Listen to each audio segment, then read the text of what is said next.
नमस्कार मेरे प्यारे दोस्तों, कैसे हैं आप सभी। उम्मीद करती हूँ आप सभी अच्छे होंगे। तो दोस्तों, आज फिर मैं लेकर आई हूँ एक नई कहानी जिसका टाइटल है हॉन्टेड ट्रेन। तो दोस्तों, मेरी ये कहानी सुनने के लिए मेरे चैनल को लाइक करें, शेयर करें और सब्सक्राइब करना ना भूलें। तो कहानी शुरू करते हैं आज की हॉन्टेड ट्रेन। दोस्तों, सुनसान इलाके से ट्रेन तेज रफ्तार से दौड़ रही थी। ट्रेन के लोहे की पटरियों पर गुजरते हुए तेज आवाज़ रात के सन्नाटे में कुछ ज़्यादा ही डरावनी लग रही थी। रात के 2 बज चुके थे। बोगियों में लोगों की भीड़ काफ़ी कम थी। रात का वक्त होने के कारण हर कोई बैठे बैठे झपकी ले रहा था। दूर से दिखाई देने वाली उस ट्रेन की एक बोगी में एक महिला एकदम से बाहर की ओर गिरी और धूल मिट्टी पत्थरों पर से घसीटते हुए कुछ दूर जाकर रुक गई। ट्रेन से गिरने के कारण पूरा शरीर जख्मी हो गया था। खून से लथपथ वह वैसे ही ट्रेन की तरफ देखती हुई पड़ी रही और ट्रेन दूर दूर जाते हुए अंधेरे में नज़रों से ओझल हो गई। पिछले 1 महीने में यह चौथी वारदात थी। नौकरी पेशा महिलाओं को लूट ट्रेन से फेंककर उनकी हत्या आम बात हो गई थी।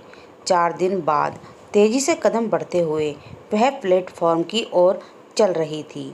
रात के करीब 1:30 बज चुके थे। यह आखिरी ट्रेन थी। अगर यह ट्रेन छूट जाएगी तो सुबह 5 बजे तक उसे इंतज़ार करना पड़ेगा। इसलिए किसी भी हालत में उसे यह ट्रेन पकड़नी थी और उसे डर भी नहीं लग रहा था। डर जो पहले पिछले 1 महीने से महसूस कर रही थी। पिछले महीने ऐसे ही काम से घर लौटते समय ट्रेन में अपनी सीट पर बैठी झपकियाँ ले रही थी और किसी की चीख से उसकी नींद खुल गई। झट से आवाज़ की तरफ देखा तो 2 गमछाधारी एक महिला के साथ मारपीट कर रहे थे।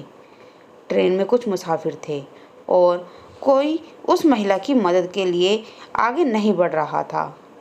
बाकी लोगों की तरह वह भी डरी सहमी चुपचाप दिख रही थी। और फिर उस आदमी ने उस महिला को तेज रफ्तार से चलती ट्रेन से नीचे फेंक दिया। यह सब उसके सामने हुआ था। किसी की हिम्मत नहीं हुई कि पुलिस से शिकायत करे और उसी वजह से वह खुद भी खौफ में सफ़र करने के लिए मजबूर थी। पर परिवार भी तो चलाना है। ट्रेन धीरे धीरे आगे बढ़ने लगी और उसके साथ उसने अपने कदमों की रफ्तार भी बढ़ा दी। दौड़ते भागते वह प्लेटफॉर्म में दाखिल हुई। ट्रेन ने अभी रफ्तार नहीं पकड़ी थी। रात का समय होने के कारण स्टेशन पर लोगों की भीड़ भी काफ़ी कम थी। अब भी कुछ लोग ट्रेन से उतर रहे थे तो कुछ लोग अंदर चढ़े रहे थे। उसने भी अपने कदमों की रफ्तार ट्रेन की रफ्तार से मिला ली और मौका देखकर झट से अंदर घुस गई। पूरी बोगी खाली पड़ी थी। बोगी के भीतर छत पर लगे बल्ब की सफ़ेदी रोशनी पूरी बोगी में फैली हुई थी। अपने ऑफिस बैग को कसकर पकड़े हुए वह एक एक कदम आगे बढ़ती रही और आगे की सीट पर जाकर बैठ गई। घड़ी में टाइम देखा तो 1:45 हो रहे थे। बाईं तरफ वाली खिड़की के कांच खुलते ही तेज हवा के साथ तेज बारिश की एक लहर खिड़की से अंदर आई। उसी के साथ झट से उसने खिड़की बंद कर ली।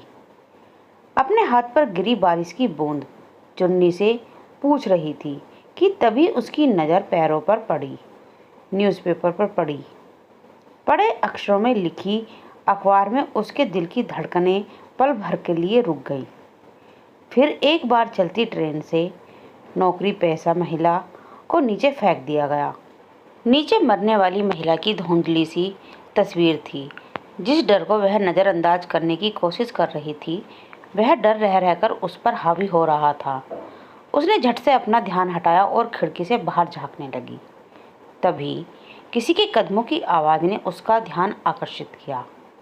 गर्दन थोड़ी तिरछी करके उसने आवाज़ की ओर देखा तो 2 आदमी उस बोगी में आकर बीच वाली सीट पर बैठ गए। आपस में ही बात कर रहे थे। अब उसे हर मुसाफिर से डर लग रहा था। अपनी पर्स कसकर पकड़कर वह शांत बैठी थी कि तभी बोगी के अंदर एक और लड़की दाखिल हुई। शायद नौकरी करती होगी। दिखने में बहुत ही सुंदर थी। पूरी बोगी में नज़र घुमाते हुए वह लड़की दरवाजे के पास वाली सीट पर बैठ गई। ट्रेन ने तेज रफ्तार पकड़ ली थी। खड़ा खड़ा खड़ा तेज आवाज़ रात के सन्नाटे को चीरती हुई आगे बढ़ रही थी। उस महिला ने घड़ी में देखा तो करीब 2 बज चुके थे। तभी पीछे वाली बोगी में से 2 आदमी ट्रेन के भीतर दाखिल हुए। उन्होंने चेहरे पर गमछा बांध रखा था। दोनों की सिर्फ आंखें ही चमक रही थी। उन्हें देखकर ही उसका बदन कांपने लगा। उन्हें देखकर महीने भर पहले हुई वारदात उसकी आंखों के सामने आ गई। उस वक्त ट्रेन में 20-25 लोग होंगे, पर किसी की हिम्मत नहीं हुई उन 2 आदमियों से एक महिला को बचाने की। आज तो पूरी बोगी खाली है। इसी ख्याल ने उसके दिल की धड़कनें बढ़ा दी। उन दोनों ने पूरी बोगी में नज़र घुमाई और दरवाजे के पास बैठी उस लड़की को उतारते हुए आगे वाली बोगी में चले गए। वह लड़की आंखें बंद करके खिड़की के पास बैठी थी। शायद काम की वजह से थक चुकी होगी। अब उस बोगी में केवल 4 मुसाफिर थे। थकान की वजह से उस महिला की भी आंखों में नींद का असर दिखने लगा। 1-2 बार झपकियां लेते हुए उसका साया ट्रेन की खिड़की से टकराया। उसने घड़ी में देखा तो 2:30 बज चुके थे। दोबारा बोगी में नज़र डाली तो दरवाजे के पास वाली सीट पर बैठी वह लड़की भी झपकियां ले रही थी। बीच वाली सीट पर बैठे हुए 2 आदमी बातों में व्यस्त थे, पर एक अजीब सा डर उसके दिल में घर कर गया था।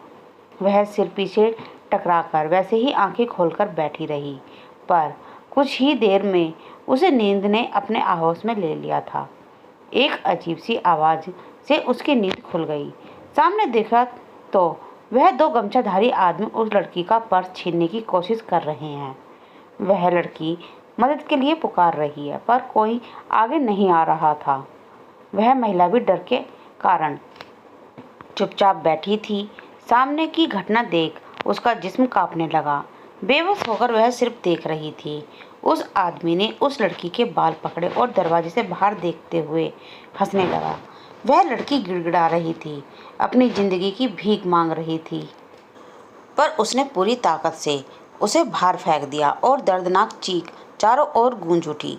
वह महिला झट से नींद से जाग गई। वह सिर्फ एक सपना था, पर दिल अभी भी जोर जोर से धड़क रहा था। गाड़ी में देखा तो 3 बज चुके थे। उसने गर्दन ऊंची करके दरवाजे के पास बैठी लड़की को देखा और सन रह गई। वह सीट खाली थी। उसने पूरी बोगी में नज़र घुमाई, पर वह लड़की कहीं नज़र नहीं आ रही थी। पर उस लड़की की बगल वाली सीट पर वही 2 गमछाधारी आदमी थे। उस लड़की को मार दिया। वह अपने आप से बुदबुदाई। तभी बीच में बैठे 2 आदमियों ने उन पर हमला कर दिया। ट्रेन की तेज होती आवाज़ में उन लोगों की मारपीट शुरू हो गई। वह महिला डर के कारण सीट के नीचे बैठ गई। वह एक दूसरे को मार रहे थे।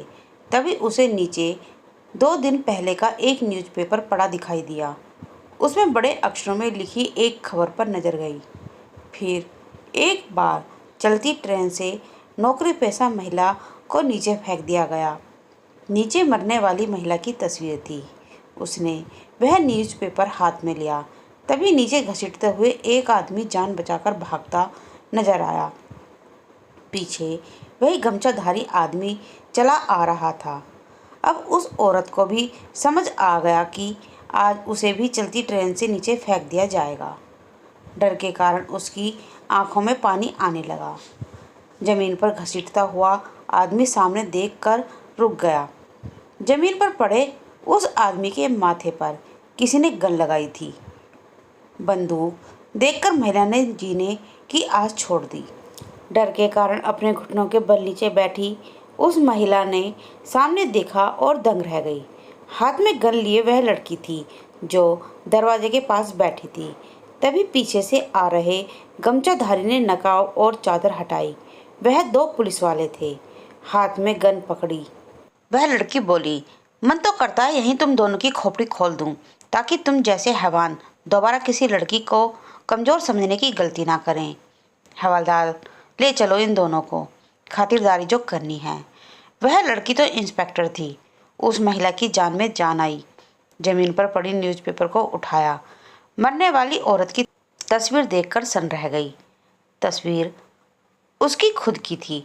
शायद उसकी रूह इंसाफ के लिए तड़प रही थी, जो आखिरकार मिल गया दोस्तों। तो दोस्तों, आज की मेरी ये कहानी यहीं समाप्त होती है। उम्मीद करती हूँ आपको मेरी ये नई कहानी अच्छी लगी होगी। तो दोस्तों, किन्हीं कारणों से मैं अनोखी दुल्हन कहानी नहीं बोल पा रही हूँ। कुछ समय बाद फिर आपको उसी कहानी का पूरा पार्ट आपको सुनने को मिलेगा। तो दोस्तों, ऐसे ही आप मेरी नई नई कहानियों को सुनते रहें और मुझे कमेंट में लिखते रहें। धन्यवाद।